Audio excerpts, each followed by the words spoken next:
아멘. 귀한 찬양 연주 감사드립니다. 말씀을 위하여 함께 기도하겠습니다. 살아계신 아버지 하나님 감사합니다. 우리 온 마음을 다해 하나님께 나와 아버지를 찬양하며 예배하는 자리에 있게 하여 주심을 감사합니다. 이 시간 주의 말씀을 받고자 하오니 우리의 마음이 온전히 하나님만 바라보게 하여 주시고, 주께서 들려주시는 그 말씀에 우리의 모든 전인격체가 반응하며 순종하게 하시고, 부족한 자의 입술을 주장하여 주시어 온전히 하나님의 말씀만 대언하게 하여 주옵소서. 감사드리옵고 구주 예수님의 이름으로 기도드리옵나이다. 아멘. 할렐루야. 오늘도 하나님께 나와 예배드리시는 우리 모든 성도님들 가정 가운데 하나님의 크신 은혜가 임하기를 간절히 축원합니다. 하나님께서 주신 우리 귀한 사랑하는 가족분들과 함께 예배드리는 이 순간이 또한 축복의 자리인 줄 믿습니다. 우리 시간 한번 옆을 보시면서 사랑합니다 한번 이야기해 보시고, 하나님을 찬양합니다 이렇게 한번 말씀해 보시면 좋겠습니다. 여러분, 오늘 시편 84편 말씀이 이렇게 시작합니다. 만군의 여호와여, 주의 장막이 어찌 그리 사랑스러운지요.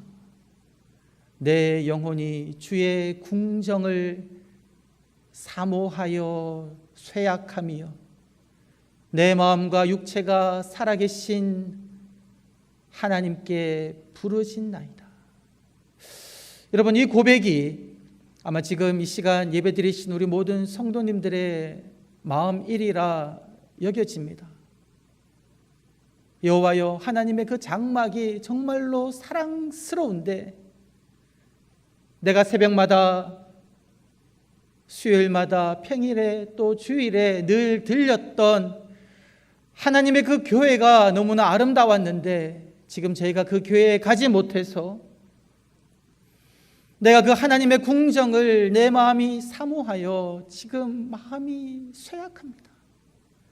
여러분, 사랑하는 이를 너무나 사랑하는데 만나지 못해서 그 마음이 병드는 것처럼, 그 상사병이 드는 것처럼 어쩌면 우리 성도님들의 마음이 지금 하나님의 그 교회를 사모하여 마음이 쇠약하고요, 그리고 살아계신 하나님께 부르짖으면서 우리가 다시 모여 주님 전에서 예배하기를 원합니다, 이런 부르짖음을 이 시간 예배에 참석하신 우리 성도님들, 가정에서 예배드리고 있는 성도님들의 그 마음일이라 여겨집니다. 여러분, 우리의 마음을 보시는 하나님께서 여러분들의 그 사모함으로 쇠약한 그 마음을 위로해 주실 줄 믿습니다. 주의 성전을 사모하여 다시금 주께 나와 예배드리기를 기도하는 여러분들의 그 간구에 하나님께서 들어주실 것을 확신합니다. 여러분, 우리가 이 시편 기자가 기도할 때에 만군의 여호와여, 주의 장막이 어찌 그리 사랑스러운지요, 이 고백을 하였는데, 여러분, 주의 장막이라는 이 단어를 들으면 여러분들께서는 무엇이 머리에 떠오르십니까? 이 주의 장막이 가리키고 있는 것이 무엇이겠습니까?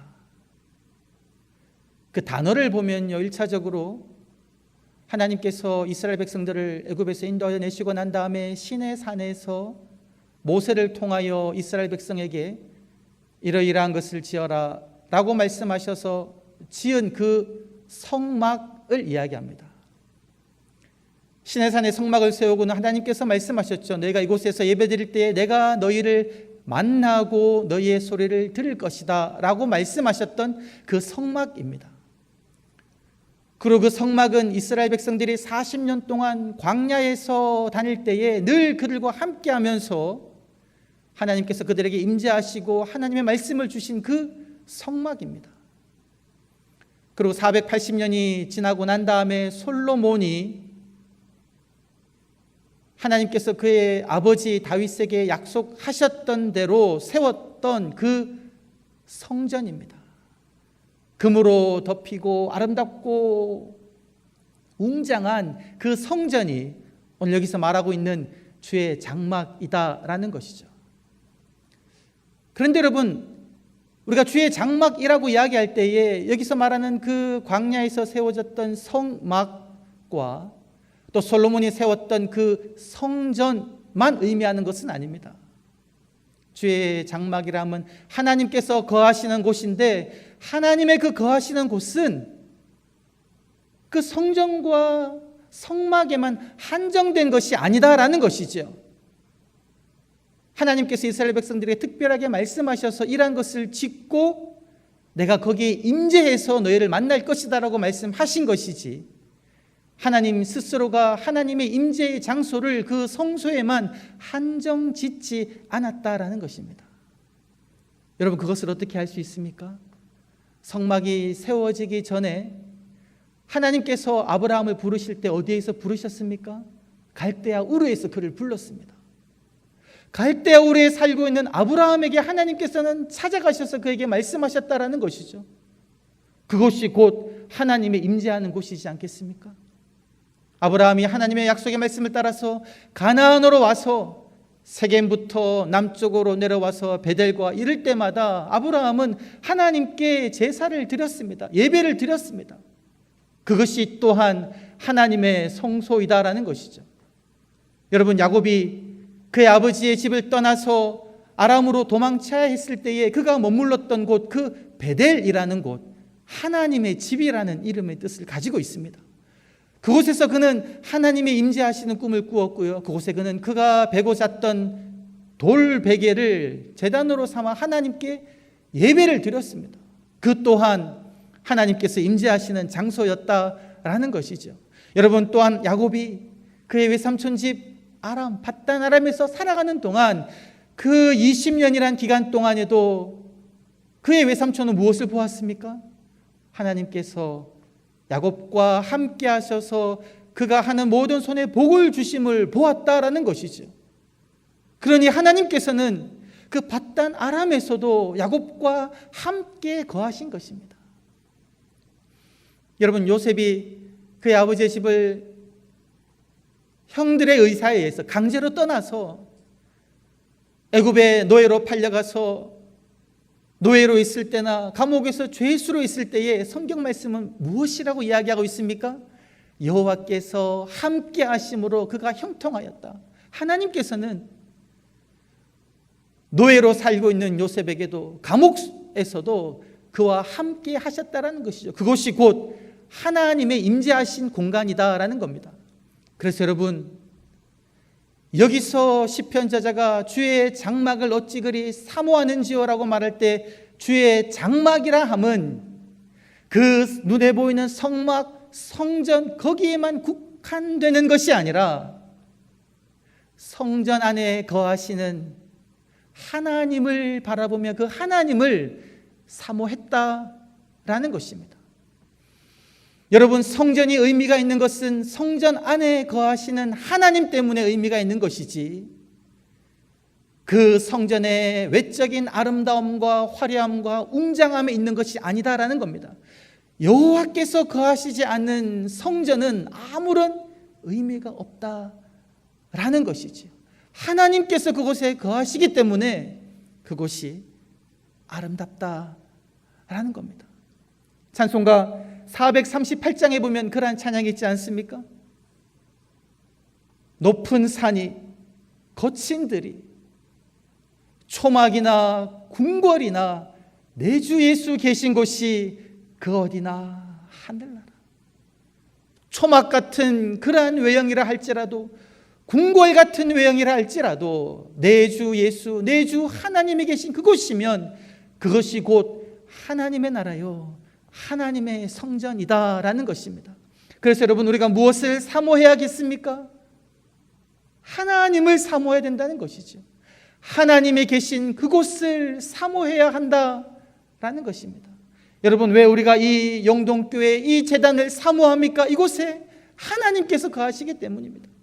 이곳에 하나님께서 거하시기 때문에 우리들은 이곳에서 예배드릴 수 있는 것이고요, 우리 성도님들께서 어떻게 지금 가정에서 하나님을 사모하며 예배 드릴 수가 있습니까? 바로 그곳에 하나님께서 거하시기 때문에 하나님께 예배드릴 수가 있다는 겁니다. 우리가 어떻게 직장에서 하나님을 예배드릴 수가 있습니까? 우리의 삶의 현장에서 하나님을 예배할 수가 있겠습니까?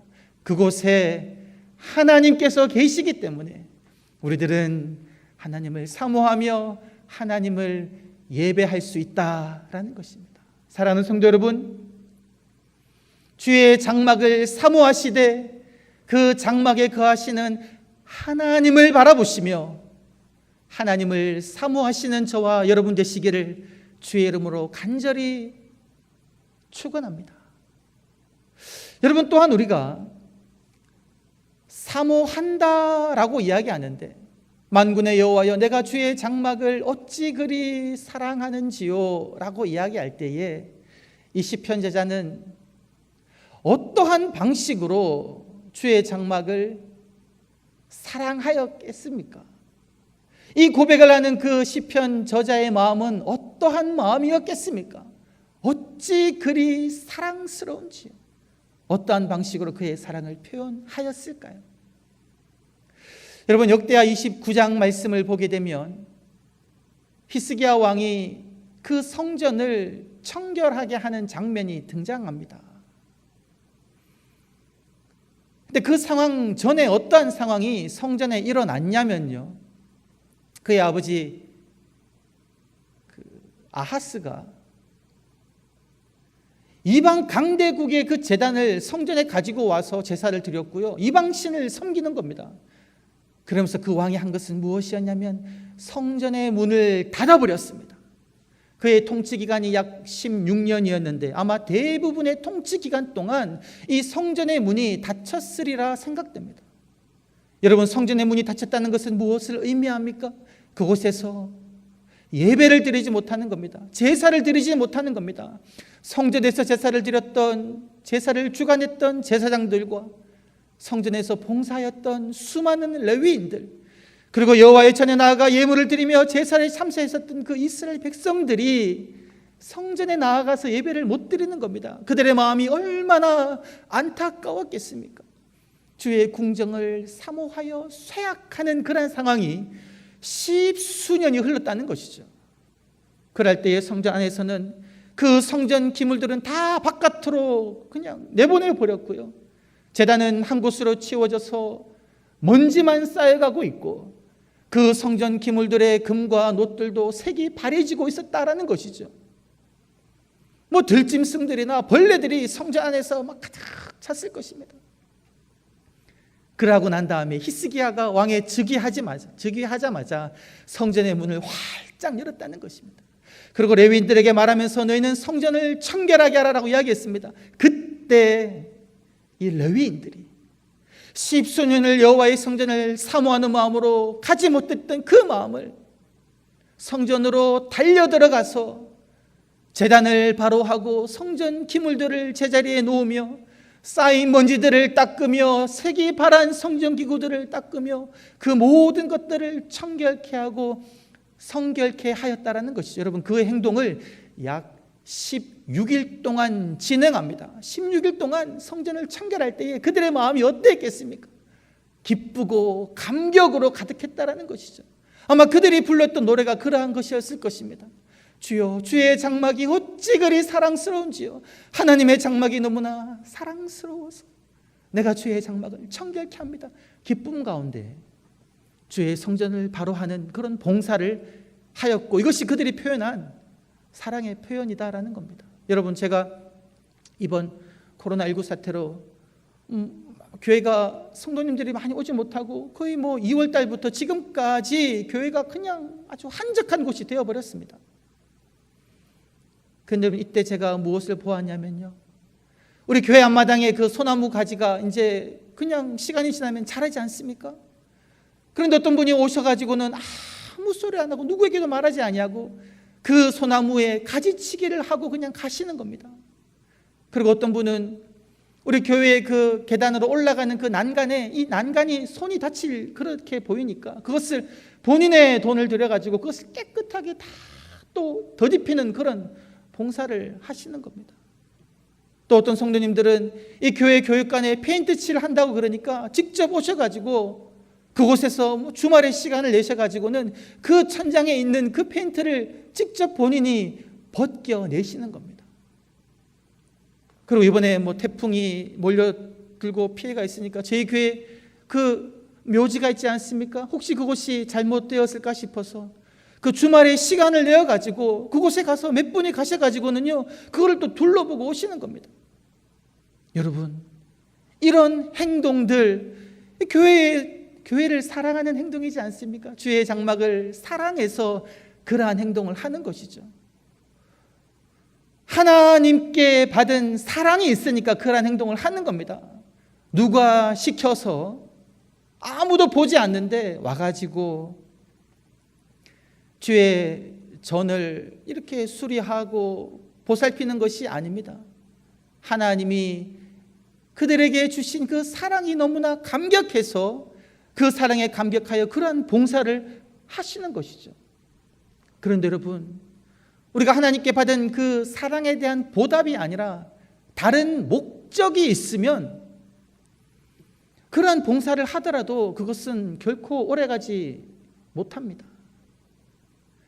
제가 예전에 사역했던 어떤 교회들 중에서 그 한 곳에 이런 분이 계셨습니다.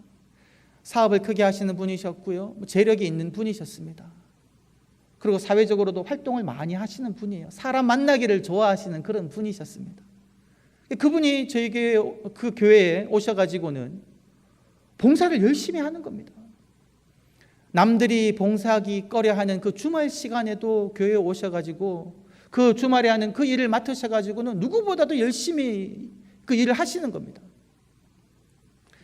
그런데 여러분, 한 몇 년이 지나고 난 다음에 어느 순간 이분이 교회에 보이지 않는 겁니다.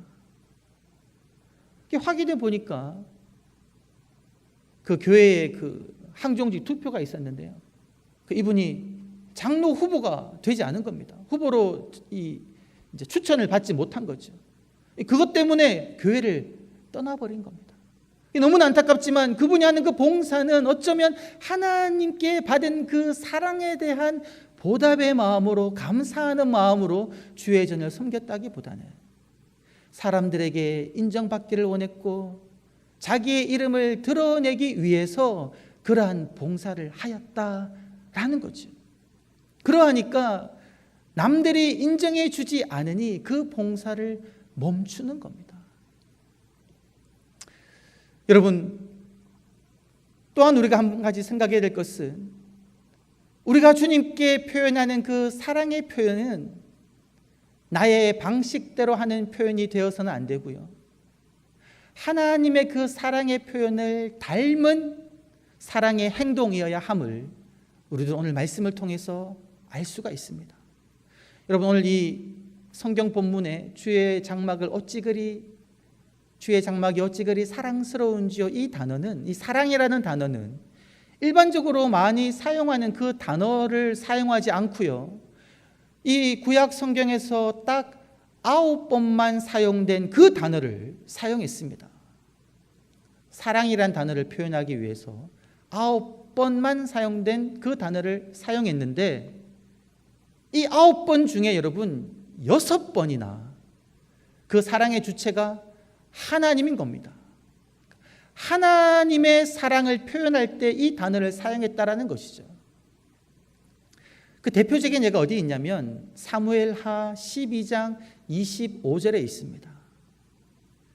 이 사무엘하 12장 25절을 보게 되면 하나님께서 그 솔로몬의 이름을 부를 때에 어떻게 불렀냐면 그렇게 이야기합니다. 솔로몬의 이름을 여디디야라고 하라, 이렇게 이야기합니다. 여디디야. 여디디야의 뜻이 뭐냐면 여호와의 사랑받은 자다, 이런 뜻이거든요. 여러분, 솔로몬이 어떤 사람입니까? 다윗과 바세바에게서 난 아들입니다. 다윗과 바세바의 관계는 어떠한 관계입니까? 바세바는 다윗의 부하의 아내였지요. 그런데 다윗이 그 마음에 나쁜 마음을 품어서 그 바세바를 취합니다. 그리고는 바세바가 아이를 가졌다는 소식을 듣고 그것을 감추기 위해서 여러 가지 방법을 사용하다가 그것이 통하지 않으니까 그 부하를, 충직한 그의 부하 우리야를 전장터에 보내서 죽여버리지요. 그러한 죄를 범하고는 이 밧세바를 그의 아내로 취합니다. 그때 하나님의 말씀을 받은 나단 선지자가 다윗에게 와서 이러이러한 잘못을 저지른 사람이 바로 당신입니다, 당신이 바로 그 사람입니다 라고 이야기할 때 다윗이 자기의 잘못을 회개하죠. 그리고 그때 밧세바와 다윗에게서 난 그 아이가 열로 인해 죽어갈 때에 다윗은 자기의 죄를 한탄하며 그 아이의 그 침대맡에 엎드려서 7일 동안 먹지도 않고 마시지도 아니하고 회개하며 기도하는 거죠. 하나님, 이 아이를 살려주십시오. 그 7일 동안 기도할 때 다윗은 자기의 그 잘못을 통회하며 자복하며, 하나님, 나는 죄인입니다. 내가 죄 중에 잉태했습니다. 나의 죄를 용서하여 주옵소서. 하나님께 그렇게 회개 기도를 드렸거든요. 그랬음에도 불구하고 그 아이는 죽었습니다. 그때 이 다윗이 어떻게 하냐면 밧세바를 위로합니다. 밧세바를 위로하고 밧세바에게 들어가 그와 동침하고 난 다음에 낳은 아들이 이 솔로몬이다라는 거죠. 여러분, 이 아이가 솔로몬인데 하나님께서 이 아이를 어떻게 이야기하신다고요? 너는 내가 사랑한다. 여디디야, 여호와께 사랑받은 자다. 이 사랑은 어떠한 사랑입니까? 다윗의 그 용서받지 못할 그 죄를 용서하시는 사랑이고요, 다윗을 용납하시는 사랑이다라는 겁니다. 회복시키시는 사랑이다라는 거죠. 아마 그 세상 사람들은 그 뒤에서 다윗을 손가락질하고 수군거렸을 것입니다. 솔로몬을 보면서 그렇게 이야기했을 것입니다. 그 바르지 못한 관계에서 낳은 아이다라고 그 손가락질했을 텐데요, 하나님께서는 그 솔로몬을 받으셨다는 겁니다. 죄인의 회개를 받으시고 용납하시는 그 하나님의 사랑이 표현된 곳이 바로 이 표현이다라는 거죠. 여디디야, 여호와께서 사랑하신다. 또한 이 단어가 어디에 등장하냐면 여러분 시편 60편과 108편에 등장하는데, 그 시편을 보게 되면 맥락이 그러합니다. 이스라엘 백성들이 하나님을 떠남으로 말미암아 외국의 침략을 받아서 나라가 황폐해진 그러한 상황이었습니다. 그러할 때에 이 이스라엘 백성들이 하나님께 간구합니다. 그러고 난 다음에 하나님께서 말씀하시죠. 여호와께서 너희들을 사랑하셔서 여호와께서 사랑하시는 자를 건지시리라. 이 사랑하는 자란 표현을 그때 사용한다는 겁니다. 하나님을 떠나 죄를 지어 심판을 받았지만 그러나 하나님께서는 그들을 사랑하셔서 건지시는 구원의 행동을 한다라는 것입니다. 이것이 바로 하나님의 사랑의 표현이다라는 것이죠. 여러분, 우리가 하나님을 어떻게 사랑해야 하겠습니까? 우리가 하나님께 어떠한 방식으로 우리의 사랑을 표현해야 하겠습니까?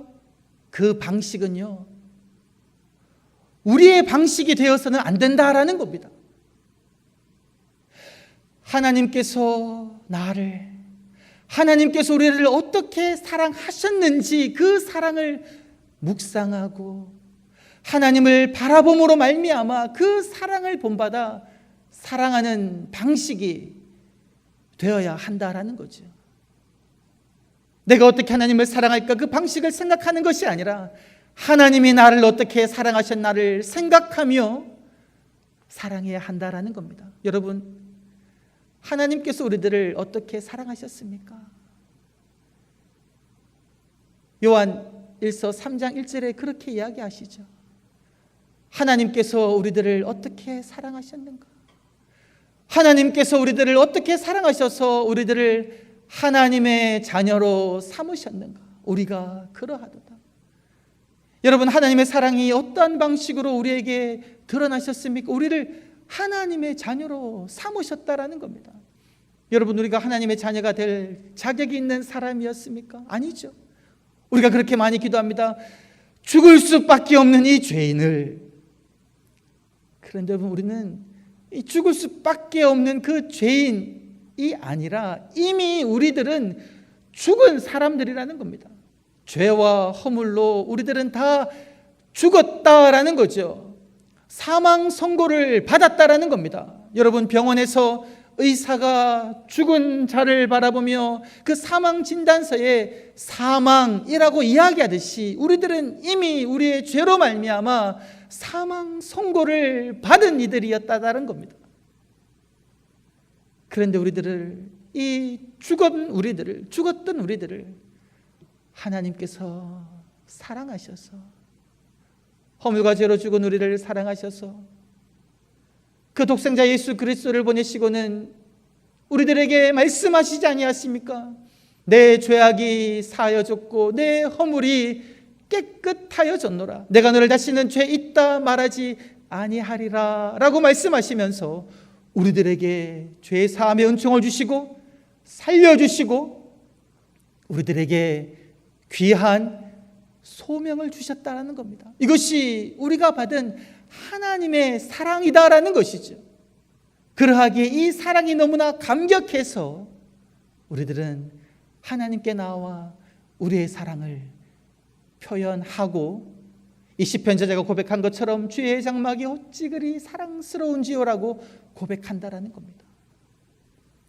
여러분, 우리가 함께 모여서 예배드릴 때에 그 예배드리는 여러 시간마다 우리가 맡은 직책들이 있었습니다. 찬양대의 자리에서 하나님을 찬양하고, 예배위원들과 안내위원들과 헌금위원들을 맡은 그 직무를 수행하지 않습니까? 여러분, 그때 우리들이 그렇게 이야기할 수 있습니다. 뭐 내 정도 되면 나는 찬양도 잘하니까 찬양대로 봉사할 수 있고, 또 내 정도 봉사했으면 안내위원, 예배위원, 헌금위원으로 할 수 있지. 그러한 생각으로 우리가 봉사할 수 있는데요, 그러한 생각이 든다는 건 여러분, 그건 교만이다라는 겁니다. 여러분, 하나님께서 제게 이러한 설교를 하는 직책을 주셨습니다. 교회를 섬기는 직분을 주셨습니다. 제가 이 설교할 때마다 제 마음속에 내가 신학 공부를 10수년을 해왔고, 그리고 교회 사역도 어느 정도 경험을 했으니 충분히 이 직책을 감당할 수 있다라고 생각하고 이 일을 한다면, 여러분, 그것은 무엇입니까? 교만함이다라는 겁니다. 나의 방식대로 하나님을 섬기는 것이고 하나님께 나의 사랑을 표현한다라는 것이죠. 그것이 아니다라는 겁니다. 죽었던 나를, 그 수많은 죄악으로 인해서 더 이상 하나님 앞에 나아갈 수 없었던 나를 하나님께서는 나를 사랑하시고 용서하여 주셔서 이 귀한 직분을 맡기셨으니 하나님, 이 모든 것이 하나님의 은혜입니다. 하나님 감사합니다. 하나님 찬양합니다. 이 찬양의 소리가 나간다는 것이죠. 단에 설 때마다 하나님의 은혜에 감사해서 온 마음 다해 하나님을 찬양하는 마음이 들고, 그 찬양을 하나님께 표현할 때에 하나님께서 기뻐하신다라는 거죠. 여러분, 오늘 이 말씀 2절 하반절을 보게 되면 시편 저자가 그렇게 이야기합니다. 내 마음과 육체가 살아계신 하나님께 부르짖나이다. 여러분, 이 부르짖는다 이 단어를 들으시면 여러분 마음이 어떠하십니까? 이 지금 시편 저자의 마음이 너무 막 아픈 거지요. 주의 전이 닫혀서 그 상황, 사모함으로 쇠약해서 하나님께 안타까운 마음으로 부르짖는 그러한 것을 연상하십니다. 그런데 여러분, 이 단어가 도움을 요청하다, 부르짖다, 외치다 이런 뜻도 있지만 어떤 뜻도 있냐면 여러분, 기쁨으로 찬양하다, 즐겁게 소리 높여 외치다, 기쁨의 찬양의 소리를 의미하는 단어도 있다는 겁니다. 그래서 이건 이렇게 우리가 이야기할 수 있습니다. 내 마음과 내 육체가 살아계신 하나님을 찬양합니다. 기뻐 외칩니다. 이런 의미도 있다는 것이죠. 여러분, 어떻게 그것이 가능하겠습니까? 코로나19로 인해서 교회가 닫히고 우리가 함께 모여 예배드리지 못하는 그 상황만을 바라보면 주의 전을 사모하여 우리의 마음이 쇠약하여 하나님께 간절히 고통 속에 부르짖지만은 그러나 그 상황 속에서도, 이 안타까운 코로나19 상황 속에서도 하나님은 살아계시고 하나님은 역사하시고 하나님은 우리의 예배를 받아주시니 그 하나님을 바라보니 할렐루야, 하나님을 기뻐하며 찬양합니다. 우리의 가족 속에서 이 시간 우리가 온 마음 다해 하나님을 예배할 수 있으니 하나님을 바라보니 우리의 마음 속에서 찬양의 소리가 나오는 것입니다. 그래서 여러분, 그 부르짖는 외침이 찬양의 소리가 될 수 있다라는 겁니다. 사랑하는 성도 여러분, 우리와 함께 하시는 하나님을 바라보시기를 간절히 축원합니다. 우리가 있는 그곳에 함께 하셔서 우리를 도우시는 하나님을 바라보시기를 간절히 축원합니다. 하나님이 내게 베풀어 주신 그 사랑을 바라보시며 살아계신 하나님께 온 마음 다해 찬양하며 온 마음 다해 예배하시는 저와 여러분이 되시기를 주의 이름으로 간절히 축원합니다. 살아계신 아버지 하나님을 바라봅니다. 죄아로 죽었던 우리들을 사랑하셔서 구원하여 주신 하나님의 사랑을 바라봅니다. 절망과 같은 상황 속에서도 우리와 함께 하시는 하나님을 바라봅니다. 그 하나님을 온 마음 다해 사랑하며 그 하나님을 온 마음 다해 찬양하는 저희가 되게 하여 주옵소서. 감사드리옵고 구주 예수님의 이름으로 기도드리옵나이다. 아멘.